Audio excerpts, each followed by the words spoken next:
எல்லாருக்கும் வணக்கம்ங்க. நம்ம தோட்டத்தில் ஒரு துளி நஞ்சு இல்லாமல் முழுமையாக இயற்கை விவசாயத்தில் செய்த வந்த பப்பாளி நம்ம அப்போ அறுவடை பண்ண போகிறோம். இது பார்த்திங்கன்னா எந்த அளவுக்கு காய் நல்லா இருக்குன்னு பாருங்கள்.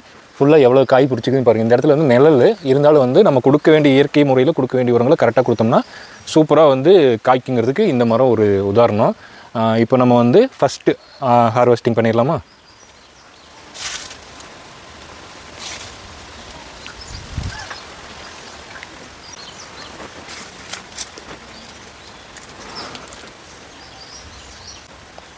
எவ்வளோ சூப்பராக இருக்குது பாருங்கள். நம்ம இந்த பப்பாளி செடி நட்டு 8 மாதம் ஆச்சு. 8 மாதத்துக்கு அப்புறம் இந்த அளவுக்கு நம்ம அந்த பொருள் அறுவடை பண்ணும்போது நம்மளுக்கே அவ்வளோ சந்தோஷமாக இருக்குது. இந்த மாதிரி இயற்கை உரங்கள் கொடுத்தோம்னா எல்லா பயிர்களுமே அற்புதமாக வருங்க. அது மட்டும் இல்லாமல் இதோட டேஸ்ட்டு பார்த்திங்கன்னா அந்தளவுக்கு சூப்பராக இருக்கும்.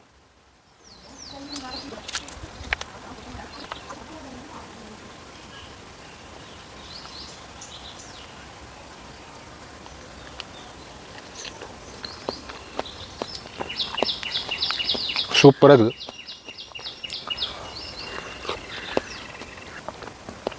இயற்கையாக வர்றது தான்.